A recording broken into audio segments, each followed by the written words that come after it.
The Question of Karachi from Here by Daud Malik. Dadaji, who is killing people in Karachi? I asked in April 1986 in Rawalpindi.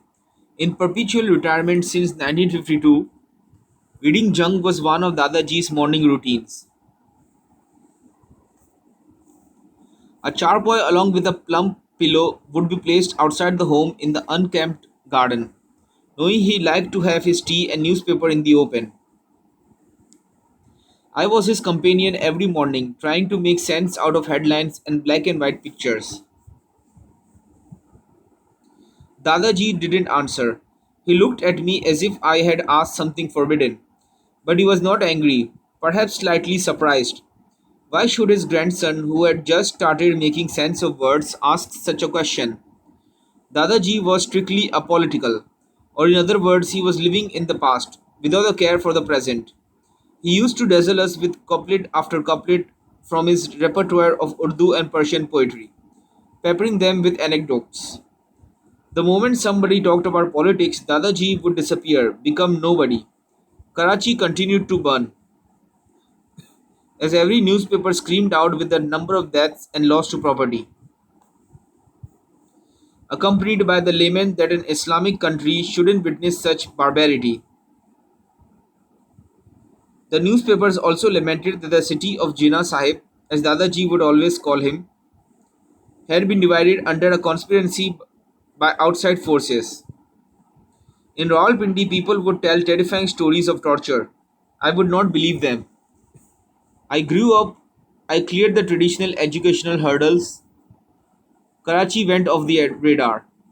Violence in the biggest city became part of life, a routine like reading a newspaper, with no questions asked about it. When I got a job in trying to improve the news in a newspaper, Karachi returned to my daily life. I looked for all the news about Karachi. I discovered it was not the city of gore only. Steeped in history, it was also the city of business, of art and literature, and of the sea and beach. Time moved on. I got married. Only when the demands of feeding and bringing up the family consisting of a wife and two sons become clear,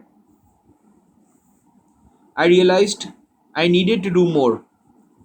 I started looking for more work, other than that of being a sub editor. More work in the day left little time to think and ponder over what was happening around me, let alone in Karachi. As I started earning more, my family life became stable and settled. My sons turned out to be much better students than I was. With earning more and more money becoming my aim, I felt I was becoming apolitical, just like Dadaji. I am not worried about Karachi anymore.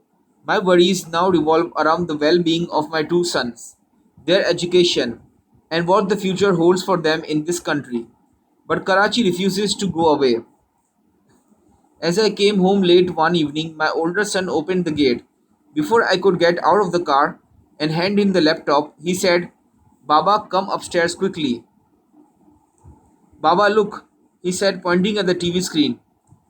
Shots of young men with guns amid sounds of gunshots and newscasters wailing their commentary. It looked like a scene from an absurd play. The financial hub of Pakistan burns again. But come with me and watch. Who is behind this game of death? The newscaster cried. Switch it off, I snapped. Baba, who is killing people in Karachi?